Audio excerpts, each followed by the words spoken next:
Bonjour et bienvenue à Pack de Potes. Alors moi c'est TK, Terry Kaufman, je suis l'américain de ce groupe d'amis réunis par le rugby et franchement je suis super content de retrouver tout le monde. Salut tout le monde.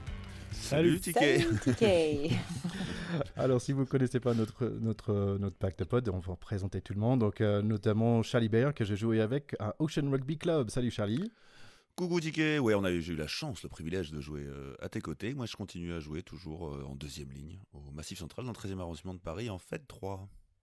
Exactement, et on a notre deuxième ligne qui mesure 2 mètres, hein, ça va tous en deux. Théodore de Saint-Rémy, ancien de Racing. Oui, c'est ça, du Racing, mais pas seulement, hein. Du Racing, du PUC aussi, Rugby Club Orléans et l'ACBB qui était le club de mes débuts. Tout ça avec beaucoup de copains, beaucoup de souvenirs, et moi maintenant je suis éducateur en U12. Et on voulait une autre voix, un peu différente que le nôtre, donc on a invité Alban Borel des Pink Rockets. Salut Alban.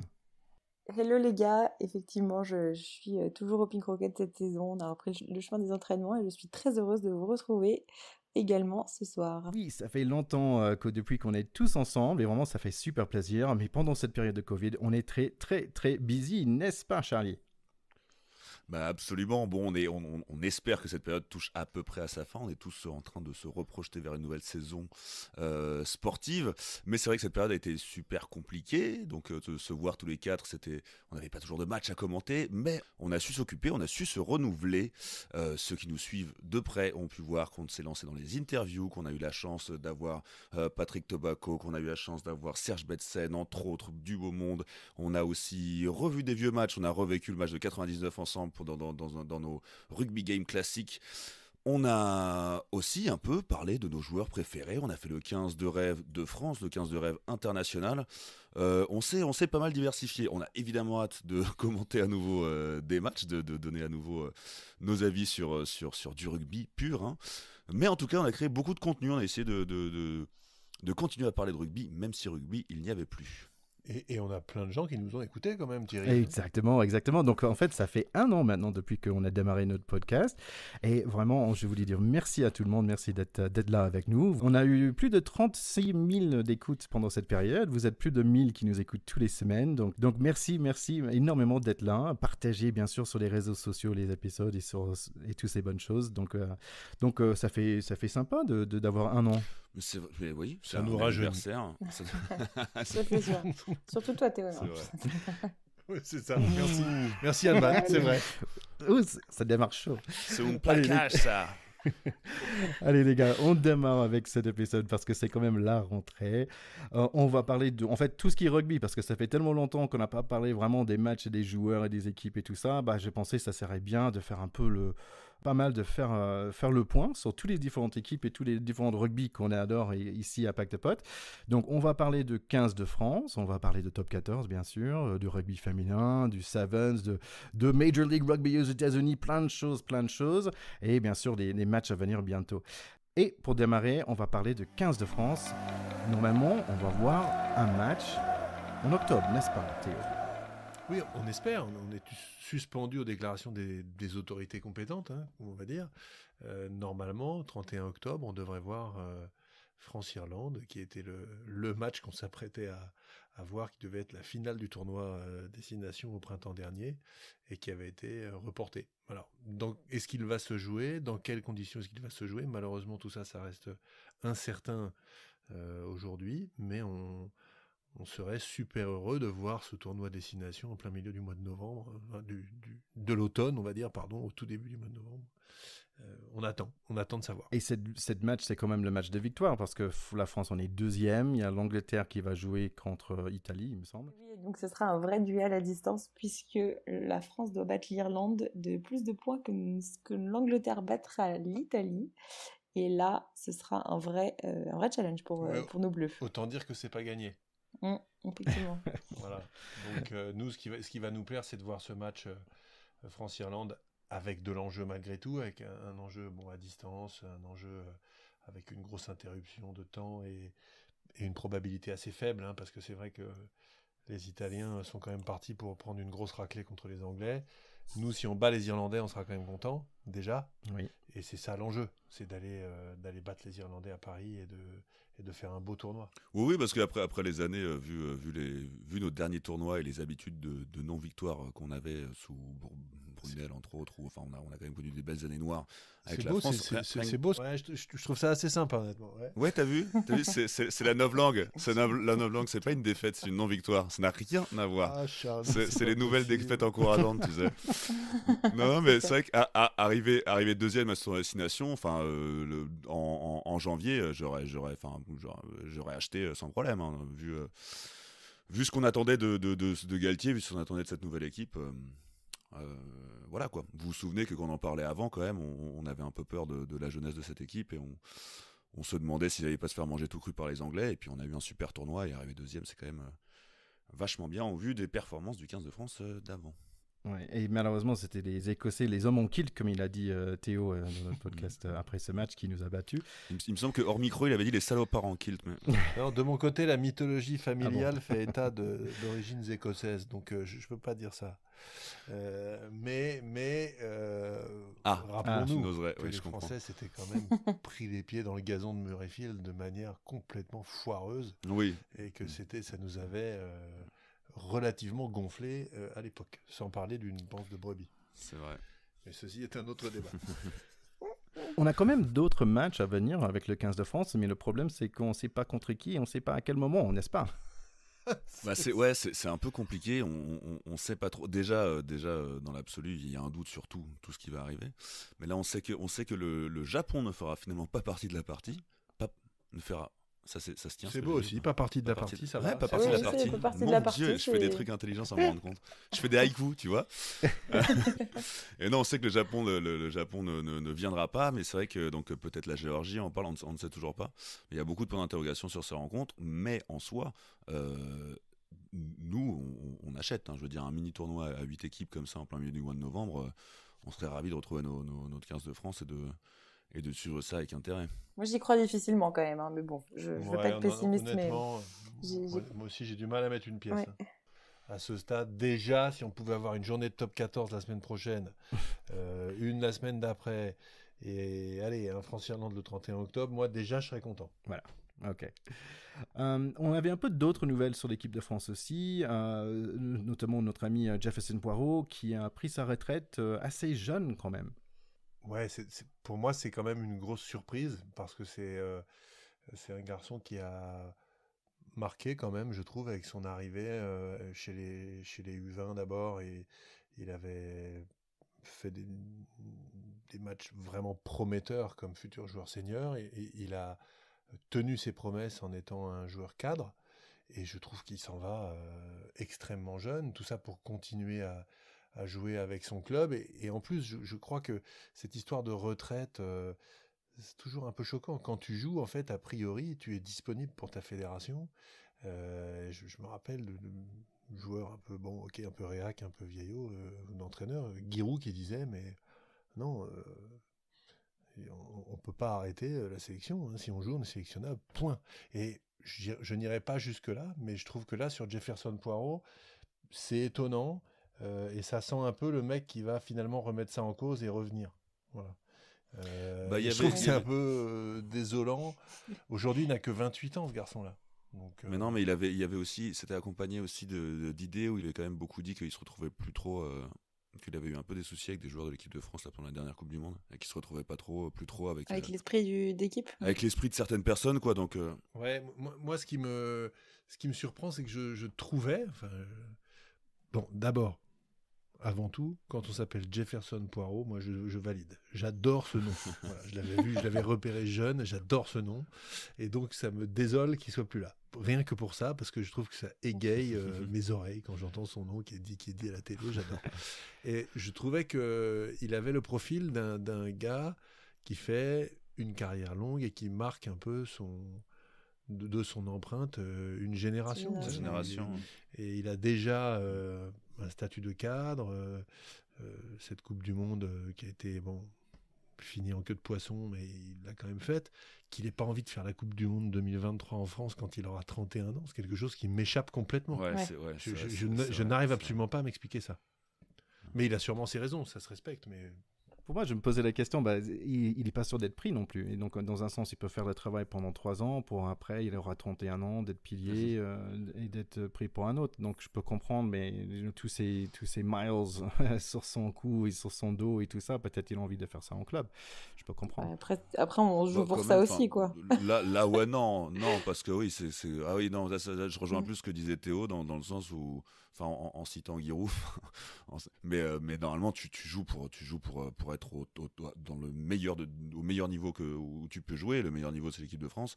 Et 31 ans, enfin, c'est pas un raté que d'avoir cravaché pendant 4 ans pour atteindre, pour être dans le groupe pour une Coupe du Monde et t'es pas y être. C'est pas un échec. Ouais, alors, est-ce qu'on peut faire les vieux cons, puisque Alban a souhaité rappeler que j'étais le senior du groupe, en disant que c'est révélateur de cette jeune génération, peut-être, qui joue plus sa carte personnelle dans une société plus individualiste. On n'est plus sur les trucs à l'ancienne, les grandes tournées où on part 3 semaines, on découvre le monde, on se crée son histoire. Non, là, c'est plus... On joue plus à la belote dans le car, on regarde des séries, quoi. Et donc, à un moment, quand on a un peu mal partout, on décroche, on dit l'équipe de France, c'est plus pour moi. Après, alors, je pense que même dans cette optique-là, même dans une optique un peu... c'est vrai que les matchs internationaux, les tournées, tout, c'est plus du tout ce que c'était avant, mais je pense que dans cette optique, même... individualiste et égoïste, au contraire, l'équipe de France, c'est un truc... c'est une vitrine pour un joueur, c'est un truc... dans l'idée de, et je ne dis pas que c'est vrai, mais dans l'idée où ce serait une démarche un peu trop personnelle et trop égocentrée, non, au contraire, je pense que l'équipe de France, c'est ce qui te met en avant. Moi, je conclurais volontiers ce chapitre par une phrase simple: Jefferson revient. Oui, voilà. Voilà, moi, j'ai envie de le revoir. Là, on dit des trucs. Peut-être qu'on dit des trucs faux, on ne le connaît pas, ce garçon, etc. J'aimais le voir jouer, j'aimais bien ce mec. Ça me désole qu'il s'en aille. Donc, s'il te plaît, si tu écoutes le pack de potes, Jefferson, please come back. Bon, Jefferson, si vous voulez venir aussi pour parler un petit peu et donner votre avis, on est là pour vous. On a quand même... Confessions intimes. Dites-nous tout. On a quand même d'autres news générales, on va dire. En fait, il y a un nouveau truc, et ça s'appelle le National. Alors, le National est là, mais c'est quoi en fait le National? Non, allez Charlie, allez. Non, mais ça fait partie de ces solutions magiques. Il y a une grande problématique en fait entre le rugby fédéral et la Pro D2. Ils ont beaucoup de mal. C'est-à-dire qu'en fait, il y a beaucoup de clubs qui sont compétents mais qui n'ont pas forcément les reins assez solides pour après jouer en Pro D2. C'est une sorte de division un peu tampon en fait qu'ils essaient de mettre en place. La pérennité, c'est C'est une division plus restreinte. C'est une division plus restreinte. Est-ce que ça voudrait dire que ceux qui sont en national sont ceux de la Fédérale 1 qui, grosso modo, peuvent ambitionner réellement un projet Pro D2? Je trouve que ça ressemble à ça. Hein, oui. On dirait que c'est ça. Sauf qu'il y a là-dedans des équipes dont la surface économique ne me paraissent pas monstrueuses, ou la concurrence locale très forte. Quant à Aubenas, Blagnac, Cognac, bon, très bien. Ces équipes-là en Pro D2, est-ce que ça peut tenir la route du point de vue du bassin économique qu'il faut pour soutenir aujourd'hui une équipe de ce niveau-là? Je ne sais pas. Il me semble que Bourgoin et Dax, ils étaient quand même très haut de niveau. Ils étaient en top 16, non? Haut niveau, oui, ils l'ont été, mais d'abord c'était une autre époque, parce que le temps passe pour tout le monde, n'est-ce pas? Je vois pas de quoi tu parles. Jallieu, c'est un bled, c'est-à-dire que pendant très longtemps, cette équipe qui a même été en finale de championnat de France, qui avait perdu contre le Stade Toulousain à la grande époque de Bourgoin, aujourd'hui ce sont des villages. Voilà, Dax, c'est une petite ville aussi, il y a déjà beaucoup de clubs autour dans les Landes, donc économiquement c'est compliqué. C'est-à-dire que tu y arrives, à un moment tu as un mécène, tu montes ton truc, et puis quand le mécène s'en va et que tu as 2-3 mecs qui se pètent, et puis pas de bol, et puis le terrain gras et le voisin d'à côté qui d'un seul coup est plus malin que toi. Trouver un mécène aussi. C'est la cata, et à trouver un mécène plus malin ou plus ambitieux, c'est compliqué. Donc, la durabilité du modèle est assez... voilà. Ça peut durer sur 1 ou 2 ans, quoi, mais après ça peut... Donc est-ce que demain, un Dax, ou alors on a Suresnes en Ile-de-France, c'est sympa, parce que Suresnes, c'est une équipe à potentiel, qui a une histoire avec une magnifique école de rugby depuis très longtemps, etc. Mais est-ce que demain, voilà, un Bourg-en-Bresse, un Chambéry ou un Suresnes a les moyens de figurer correctement en Pro D2. Et, ok, donc j'ai aussi vu qu'il y a une élection bientôt pour les FFR. Ah oui, bientôt, très bientôt, et c'est même quelque chose qui a surpris parce que la date a été maintenue au 3 octobre. Alors que la liste d'opposition avait demandé le décalage à cause de l'interruption de la campagne pendant le Covid. Ce qui est intéressant sur cette élection, je trouve, c'est que on a deux projets qui se font face avec le projet sortant et un challenger qui sont, on va dire, assez différents. Puisque le projet sortant, avec Laporte, ses défauts, ses qualités et sa culture du haut niveau, a toujours envie de pousser plus loin la visibilité du rugby, le sport business, en espérant faire redescendre de la valeur ajoutée sur le monde amateur. Le camp d'en face, c'est plutôt on repart du monde amateur, on écoute le monde amateur, et c'est avec ça qu'on arrivera à avoir un socle super costaud pour l'équipe de France et pour le rugby professionnel. Donc je pense que ces deux écoles, ça va être intéressant. Je crois que la semaine dernière, il y avait Bernard Laporte dans le middle et demain, il y a Florian Grill dans le middle. Donc ceux qui ont envie de se cultiver sur le sujet, n'hésitez pas à acheter le journal jaune. Vous verrez les programmes, les machins, etc. Et ce qui est certain, c'est que ce serait quand même un peu un séisme que Bernard Laporte soit battu. Par Florian Grill, qui était un inconnu il y a quelque temps. C'est le patron de la Ligue de rugby d'Île-de-France, Florian Grill, donc pour beaucoup de gens, c'est pas un inconnu. En revanche, il n'était pas connu du grand public. Donc voilà, très intéressant et à voir après le 3 octobre. Il a quand même une qualité majeure, ce garçon-là, c'est que c'est un ancien deuxième ligne. Donc c'est peut-être que quelqu'un de bien. C'est un ancien deuxième ligne. Tu vois, ça revient. C'est un ancien de la CBB. Ah, et bon, ça par contre. C'est un ancien du PUC. Bon, on peut pas lister toutes ses qualités. Non, il a un nom sympa. Il a un nom sympa à prononcer aussi. Ouais, alors j'ai trouvé assez marrant parce que dans la campagne qu'il fait cet été, il a fait une tournée des barbecues que je trouve assez drôle pour un mec qui s'appelle Grill. Si. C'est assez marrant. Pas mal. Pack de potes, terrain 10. Allez, si on parlait de top 14 rapidement, donc si on regarde par rapport à les équipes et des changements, bon, j'ai regardé rapidement et j'avais l'impression qu'il n'y avait pas beaucoup de changements de joueurs d'un club à l'autre. Quelles sont des grandes nouvelles que vous avez notées, les gars, par rapport à des transferts, des choses comme ça? C'est un transfert de coach qui nous intéresse, puisque c'est le retour de celui qui nous avait obtenu le dernier titre en 2015, Gonzalo Quesada is back in Paname. Le roi Quesada. Ouais, et ça nous fait bien plaisir. Oui, effectivement, c'était soit un transfert de coach, soit un transfert de virus qui nous intéressait particulièrement dans cette équipe. Ouais, auréolé Quesada d'excellents résultats avec la province argentine des Jaguares dans le Super Rugby là. Donc effectivement, c'est très bonne pioche. Mais enfin, c'est pas lui qui joue, les gars. Hein. Non, mais bah oui. Non, mais il surtout s'il n'a pas de joueur. S'il n'a pas de joueur. Comment ça se passe, Alban, au Stade Français? T'as des échos de l'intérieur un petit peu, parce que et là, virus, pas virus, des mecs suspendus, des mecs avec des pépins pulmonaires liés à, etc. Écoute, je t'avoue que j'ai pas d'insight particulier sur le club, enfin sur les professionnels en tout cas, mais tu te doutais bien que c'est assez la communication sur ce genre de choses est assez restreinte et conservée, mais non, il y a un peu plus de 25 cas de Covid, dont certains premières lignes qui ont des lésions pulmonaires, donc c'est là où ça devient, enfin on va dire la majorité des joueurs et des coachs et des membres du staff aussi.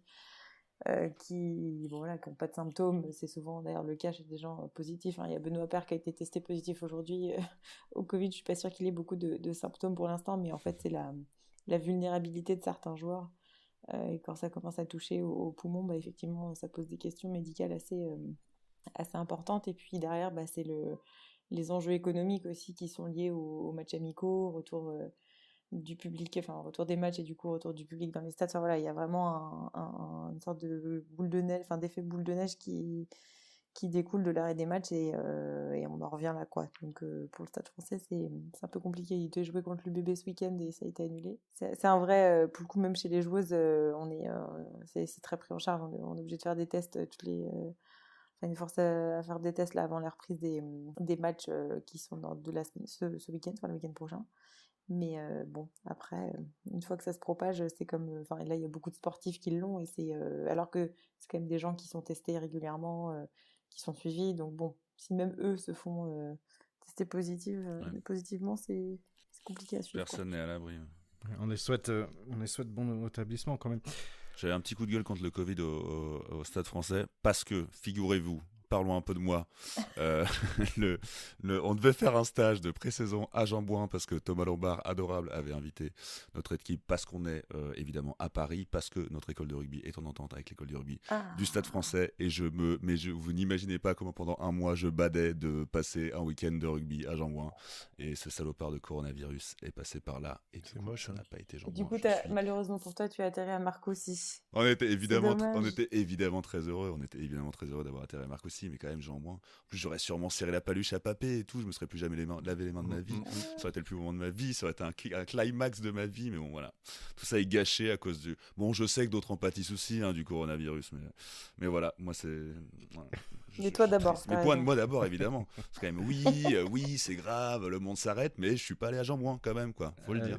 Allez, si on continue à parler des joueurs, des transferts et tout ça, Racing, qu'est-ce qui se passe au Racing? Oui, alors au Racing, on avait déjà perdu quelques joueurs pendant l'année dernière, et en particulier Léoné Nakarawa, qui avait été sanctionné après un retour tardif de la Coupe du Monde l'année dernière, où j'avais dit ce que j'en pensais, parce que voilà, il avait dit en fait il était resté aux Fidji pour aider son père à monter la baraque et tout ça, et arrivé ici, il s'était fait rouler dessus à juste titre, hein, mais voilà, par la réalité contractuelle, il s'était fait sanctionner, et puis voilà, donc moi je trouve ça complètement désolant ce départ-là, parce que c'était un joueur d'exception, et puis je trouve ça un peu moche de sanctionner un joueur comme ça. Puis on a perdu une autre figure que j'aimais beaucoup, Bentame Ifuna, qui va donc maintenant trimballer ses 160 kilos à Bordeaux, et quand on va le prendre dans la terrine, on va se rappeler qu'il était quand même pas pourri. Et puis Brice Dulin, qui est parti à La Rochelle, qui était vraiment pour moi un joueur de classe, un garçon extrêmement élégant, pas si costaud que ça, capacité à remonter des ballons de façon fantastique, et je regrette beaucoup qu'il soit parti.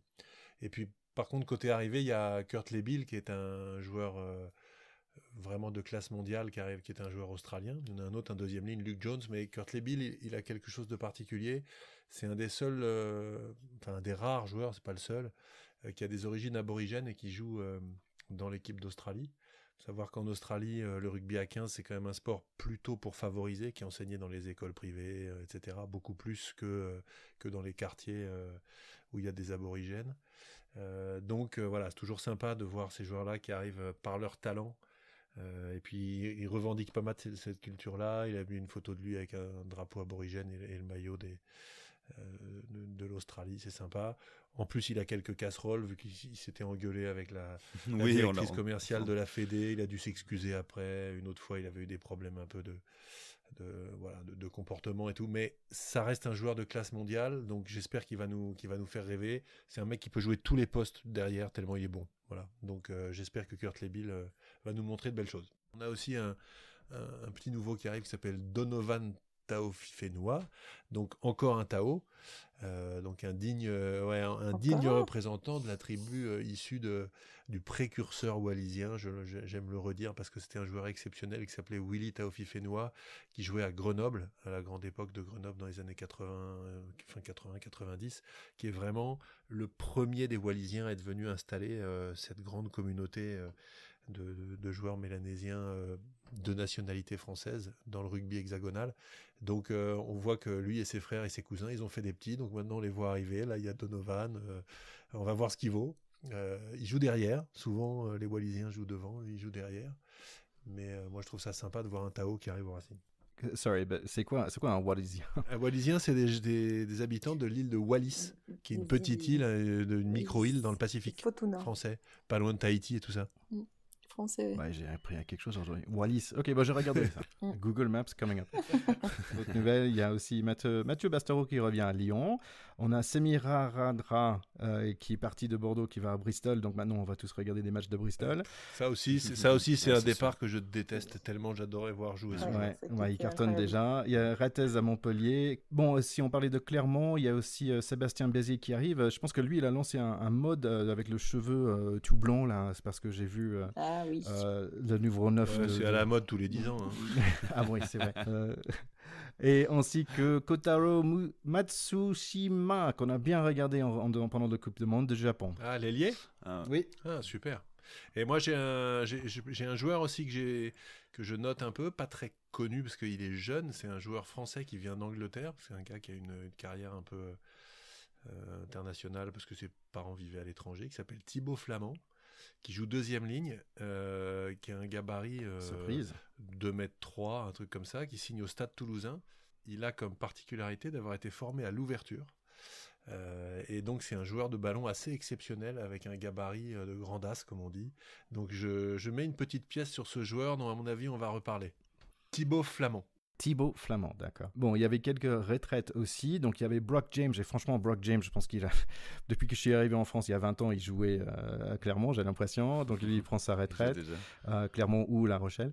Après, Census Johnston. Donc, on a parlé de Thomas Domingo, qui pour moi était au Dorm Room Bridge. Et Census Johnston, à 140 kilos, c'est un peu... C'est vraiment... c'est le frigo à le restaurant, quoi, qui est juste énorme. Donc, au revoir, Census, merci. Rodrigo Capo Ortega, le Uruguayen, et David Virakashvili de Clermont. Ouais, j'aime bien les deux que tu cites, les deux derniers, Capo Ortega, Virakashvili, c'est des joueurs qui ont marqué la décennie, je trouve, qui s'achève.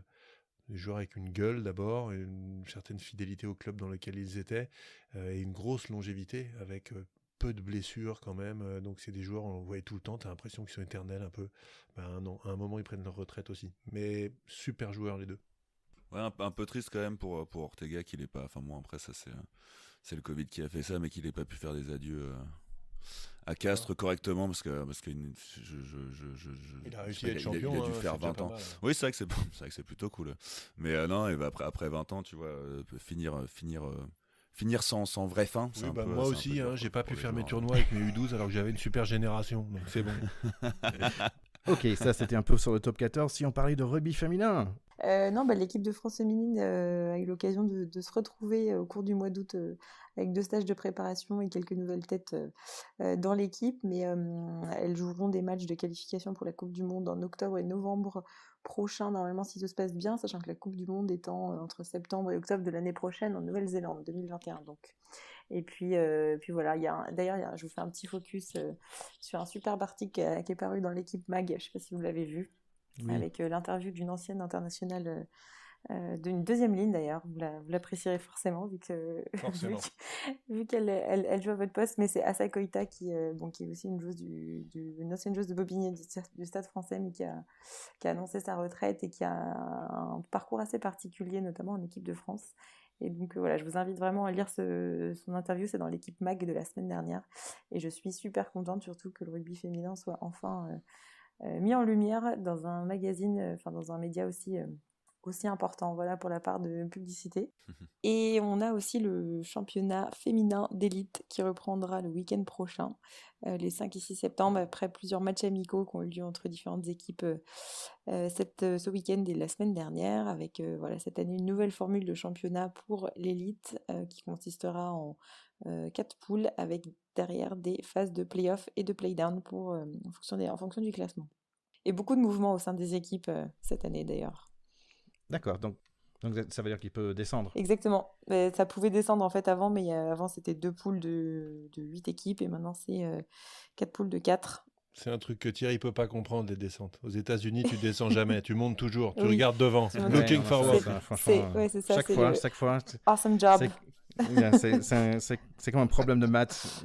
Tu dis, mais c'est quoi? Mais c'est pas possible. Après, on a quand même, j'ai vu qu'il y avait pour les 6 nations, donc la France plutôt en bonne position. On va dire, bon, ils avaient perdu contre l'Angleterre, mais ils avaient gagné 2 matchs. Il y a quand même les deux matchs, un contre l'Écosse et un autre contre l'Irlande à jouer. Et normalement, il me semble qu'ils sont planifiés. Alors oui, effectivement, et ces matchs auront lieu les 24 et 31 octobre prochains, si tout va bien. Donc voilà, donc en fait il y a beaucoup de rugby féminin à venir parce qu'il y a le fin de 6 nations, donc ça c'est chouette. Par la suite il y a les qualifications pour le Coupe du Monde, ça concerne pas la France, mais quand même ça va être en octobre-novembre. Donc si vous êtes fan de rugby et fan de rugby féminin, il y a plein de choses à voir très bientôt, donc ça c'est chouette. Nous on est contents aussi parce qu'on a pu parler avec Caroline Beaujard qui joue sur l'équipe de France. Elle était vraiment sympa de partager un peu de temps avec nous. Elle a parlé de son reprise de rugby après le Covid. Donc, vous pouvez écouter cet épisode 25 qui s'appelle de reprise. Donc, je remercie Caroline et j'espère d'avoir l'opportunité de parler avec elle plus tard, à un autre moment, de parler un peu plus de ce côté rugby féminin. Ok, Ben, si on parlait un peu de Sevens aussi. Oui, bah alors le Sevens, ça va être assez rapide, hein, parce que tous les 3 premiers tournois qui devaient avoir lieu, donc les 3 tournois du circuit international, donc Hong Kong, Dubaï et Cape Town, ont été annulés. Donc Voilà. le rugby Sevens est en pause jusqu'à 2021. Et ce qui, à mon avis, va avoir pas mal d'incidence sur les joueurs et les joueuses, évidemment, qui, eux, ont des statuts professionnels et qui ne vivent, en tout cas pour les filles, hein, je parle, mais Qui ne tiennent pas à grand-chose. exactement. Et donc là honnêtement, pour les joueurs et joueuses ils ont suivi tout un programme de reconditionnement avec des tests physiques assez importants pendant l'été, vu l'exigence physique que demande le Seven, mais là, du coup, ça va continuer. Et d'ailleurs, côté filles, il y en a beaucoup qui se sont réinscrites dans des clubs d'élite, dont beaucoup qui sont au club de Chili Mazarin, pour info, voilà. Mais elles sont invitées, en tout cas, à reprendre un rythme de joueuse, on va dire, de club, alors qu'elles n'avaient pas trop cette possibilité-là les années précédentes, vu le temps que prenait le Sevens. Mais voilà, c'est un petit peu le drama du rugby à 7 qui se veut international, et là, tout s'arrête. Sevens en stand-by alors, mais quand même on a les JO qui devraient aller pour l'été prochain si tout se passe bien en juillet.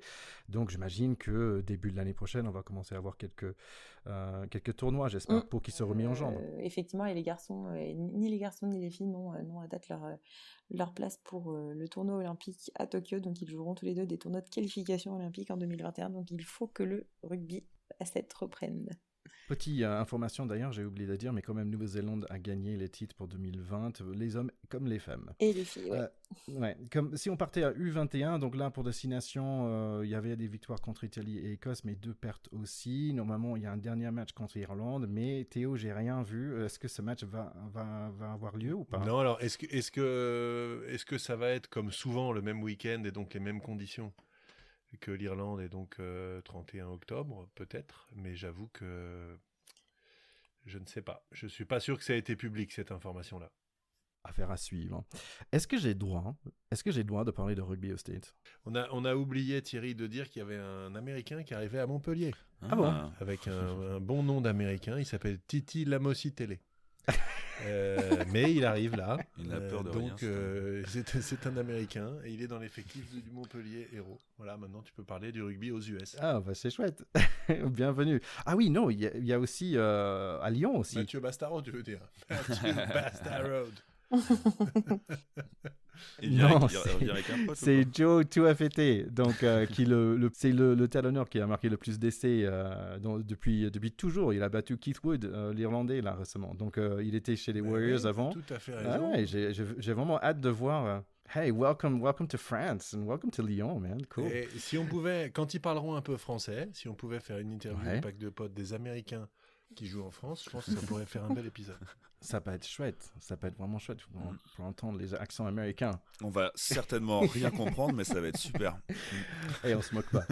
Allez, si on parlait de rugby aux États-Unis, donc Major League Rugby, en gros, il y a Team USA qui ont plus de sous. Ok, ça c'est assez tragique. Il y a Colorado Colorado Raptors qui est dans le Major League Rugby qui a décidé bon, on veut plus l'être. En fait, Colorado c'est marrant parce que c'est Glendale, Colorado, et en fait ça s'appelle Rugby Town. Ça s'appelait comme ça parce que nous aux États-Unis on peut faire ça. Il y a une ville qui dit nous on a envie d'investir plein de sous dans un truc, et donc ils ont investi plein d'argent dans Rugby Town, d'être le capital de rugby aux États-Unis, pour finalement pas jouer dans la Major League Rugby. Donc j'ai pas trop compris.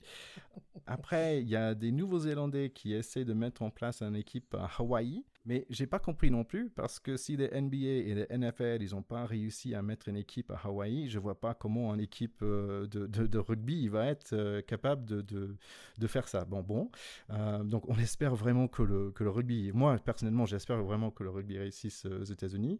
Il y a quand même quelques nouveaux stars qui viennent d'arriver. Il y a Chris Latham et Chris Robshaw qui sont arrivés aux États-Unis pour jouer, mais pour l'instant j'ai pas trouvé le démarrage de leur saison. Mais bon, on verra. À suivre.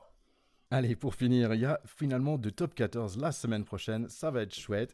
Et avant de parler en particulier des matchs, est-ce que vous avez des sentiments pour qui va gagner pour l'année?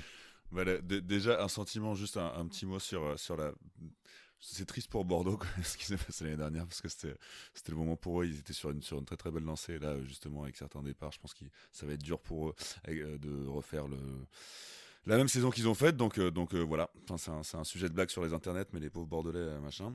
Et sinon, pour la saison à suivre, évidemment, à ta grande surprise, à votre grande surprise, moi, je ferai particulièrement attention au Stade Français. Oui. Voilà. Pour des raisons évidemment purement sportives, mais parce que évidemment Quesada arrive avec sa petite baguette magique d'Argentin, il va nous. Le Stade Français est toujours bon pour renaître de ses cendres. Mais parce qu'il est souvent ensemble, tu vois. Tel le Phoenix, et je pense qu'il faut toujours faire attention. Moi, je ferais plus attention à une équipe d'Île-de-France qui s'appelle le Racing. Mais c'est vraiment... Ça n'a rien à voir avec le fait que j'y ai joué. Non, plus sérieusement, je pense que le projet de Lyon continue de monter en puissance. Oui. Et je suis pas sûr, tu dis Bordeaux, ils ont Pellecoche, ils ont quand même toujours Urios aux manettes qui reste un sorcier exceptionnel. Donc pour moi, Lyon et Bordeaux, attention, c'est deux équipes terriblement frustrées de la fin de championnat en queue de poisson l'année dernière, qui vont être dures à prendre. D'ailleurs, le Racing, pour la première journée, va jouer à Lyon à 18h samedi, et ça va pas être simple, à mon sens. Alban ? Moi, je compléterai par une petite, mais c'est plus une boutade, hein, mais je ferai particulièrement attention à Clermont qui a sorti des nouveaux maillots absolument dégueulasse.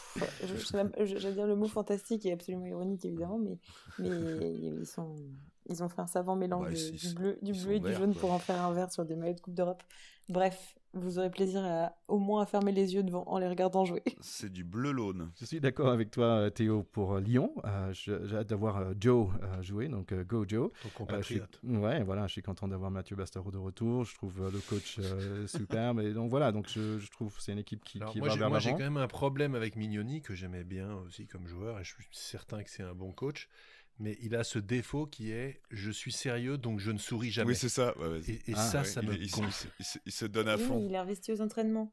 Tu vois, il est tellement motivé, il plaque un entraînement, il se fait mal, mais tu vois, il est motivé comme ça, quoi. Tu vois, c'est pas le gros là qui a... Non, mais ça m'énerve. Mais ça m'énerve pas qu'au rugby, ce truc. Hein. Les gens, je suis sérieux, donc je fais la gueule tout le temps. Non, vraiment, ça me gonfle. Et je trouve qu'il y a un petit axe de travail là-dessus. On lui dira. Donc Théo, il y a des matchs qui vont démarrer très bientôt, donc ça démarre vendredi 4 septembre. Oui, alors pour l'instant sur les affiches vraiment sympas du premier jour, tu as Paris-Bordeaux, sauf report, mais pour l'instant c'est pas reporté, le vendredi en ouverture. Ensuite il y a Lyon-Racing le lendemain, sympa aussi.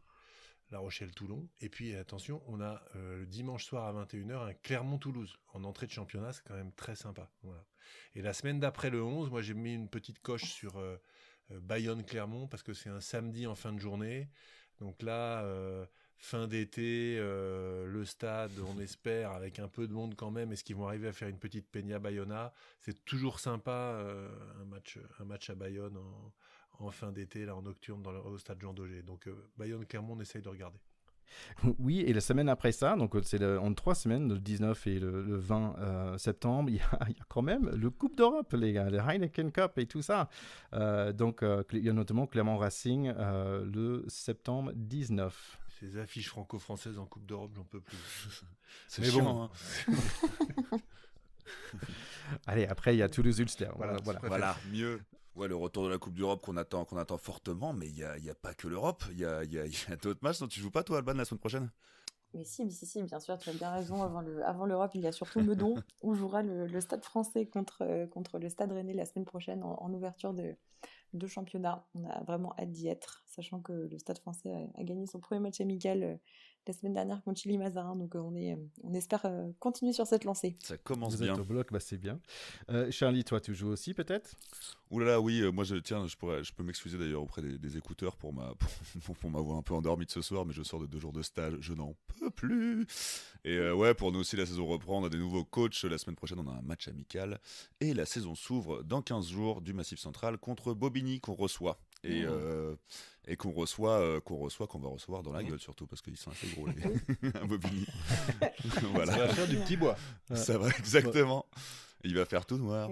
Et grande nouvelle aussi pour moi, parce que j'ai un peu repris le rugby aussi, les gars. Magnifique. Oh, C'est juste le toucher. En fait, j'ai trouvé un groupe de jeunes, ils sont 30 ans, et ils sont gentils, ils me laissent courir un peu autour du terrain avec eux.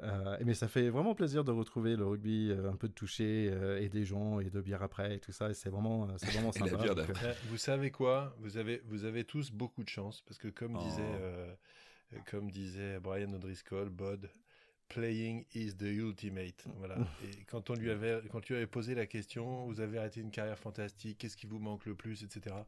Il avait dit, moi, ce qui me manque, c'est de jouer. Je m'en fous de gagner devant 80 000 personnes, les trophées, les machins, tout ça, c'est très très bien. Mais le plus important, c'est le plaisir que tu as à croiser le regard de ton pote dans le vestiaire après le match, celui qui a tout donné pour toi, t'as tout donné pour lui, et ça, voilà, les supporters, ta famille, ta femme, personne ne peut comprendre ça. Donc, tant que vous pouvez jouer, jouez. Voilà. Je finirai là-dessus, moi, personnellement. je pense que c'est un très bon moyen de finir cet épisode. Théo, Absolument. merci beaucoup. Bon, je suis vraiment aux anges qu'on se retrouve tous les quatre. Je suis content que le rugby revienne et qu'on a plein de matchs et plein de choses à se dire. Donc revenez, nos chers auditeurs, nos chers écouteurs, d'ici 2 semaines où on va parler un peu de tous ces matchs et parler des matchs à venir. Oui, ravi de enfin reprendre le rugby pour de vrai, les vrais matchs qui reprennent, les vraies compétitions qui reprennent. On a passé ce confinement ensemble, toute cette période sans rugby ensemble. Eh bien, on va retrouver le rugby ensemble. Donc n'hésitez pas à toujours continuer à nous donner votre avis sur les réseaux sociaux. Suivez-nous sur Facebook, sur Twitter, sur Instagram. On aime beaucoup les retours que vous nous donnez. Ça nous fait plaisir. Et n'hésitez pas à nous poser des questions, à réclamer plus ou moins de choses. On attend vos retours. Et d'ici le prochain épisode et d'ici la reprise de vos matchs respectifs, d'ici la reprise des matchs du 15 de France et des matchs du Top 14 que vous attendez, n'hésitez pas à écouter tous nos autres épisodes qui vous attendent bien au chaud. Allez, merci beaucoup les gars, à bientôt. Bye bye. Salut la team, ciao ciao. C'était un plaisir de vous retrouver. Salut tout le monde.